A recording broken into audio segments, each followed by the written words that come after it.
Everyone, welcome to my channel. तो दोस्तों, इसके पहले हमने एंडोक्राइन ग्लैंड पढ़ा था, उसके 3-4 टॉपिक हमने क्लियर किए थे। आज हम एंडोक्राइन ग्लैंड ही पढ़ रहे हैं। उसमें जो हमारा बचे हुए टॉपिक्स थे हम उसको आज देखेंगे और उम्मीद करेंगे कि इस वीडियो में ही हमारे एंडोक्राइन ग्लैंड कंप्लीट हो जाए ताकि हम मिक्स्ड ग्लैंड की ओर बढ़ सके। अगर एक आध टॉपिक बचते हैं तो हम उसको मिक्स्ड ग्लैंड में ही कवर कर लेंगे। तो एंडोक्राइन ग्लैंड में हमने कल काफ़ी चीज़ें पढ़ी थी, जैसे कि हमने थैलेमस पढ़ा था, फिर पिट्यूटरी पढ़ा था, फिर पीनियल ग्लैंड पढ़ा था। पीनियल ग्लैंड तक हमने पढ़ा था कि पीनियल ग्लैंड हमारे माथे में बीचों बीच होता है, इसको हम थर्ड आई भी जानते हैं।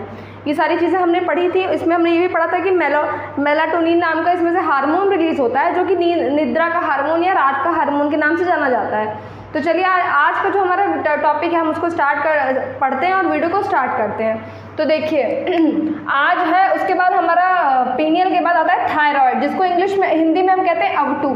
थायराइड जो ग्लैंड है वो आपके गले में होता है। कहाँ पे होता है? तो चाहे ये स्त्री हो या पुरुष हो, दोनों के ही गले में होता है थायराइड ग्रंथि। आपने सुना भी होगा। तो जो थायराइड ग्लैंड होता है जिसे हम कहते हैं अवटू, ये 2 इंच का होता है, लगभग ये 2 इंच का होता है। ये गले में होता है। याद रखिए, कभी कभी क्वेश्चन आ सकता है कि थायराइड जो ग्रंथि है वो कहाँ पाई जाती है। तो अगर 4 आपको ऑप्शन मिल रहे हैं कि मान के चलिए मस्तिष्क में, गले में, पेट में या कहीं में भी, तो आपको गले में ही टिक लगाना है।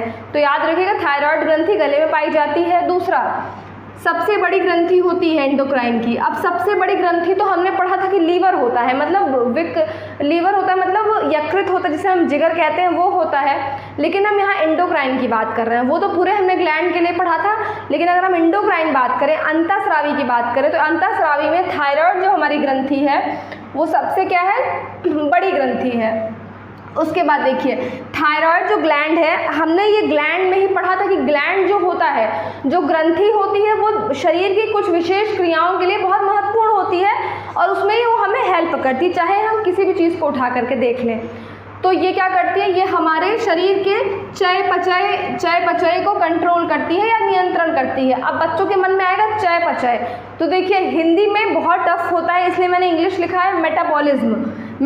ये हमारे बॉडी के मेटाबॉलिज्म को कंट्रोल करती है एवं नियंत्रित करती है, मतलब ये नियंत्रण करती है।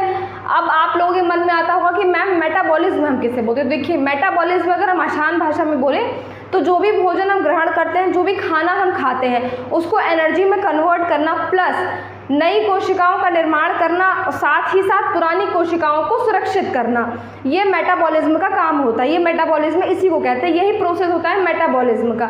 फिर से एक बार हम दोहरा लेते हैं, क्या होता है, जो भी भोजन हम खाते हैं उसको एनर्जी में कन्वर्ट करना, साथ ही साथ नई कोशिकाओं का निर्माण, प्लस जो पुरानी कोशिका हैं उनको सुरक्षित करना ही मेटाबॉलिज्म कहलाता है। ठीक है, तो ये क्या करता है, शरीर का मेटाबॉलिज्म को कंट्रोल करता है। दूसरी बात हम आते हैं, तो ये सारी चीज़ें हमको पता चल गई कि थायराइड है।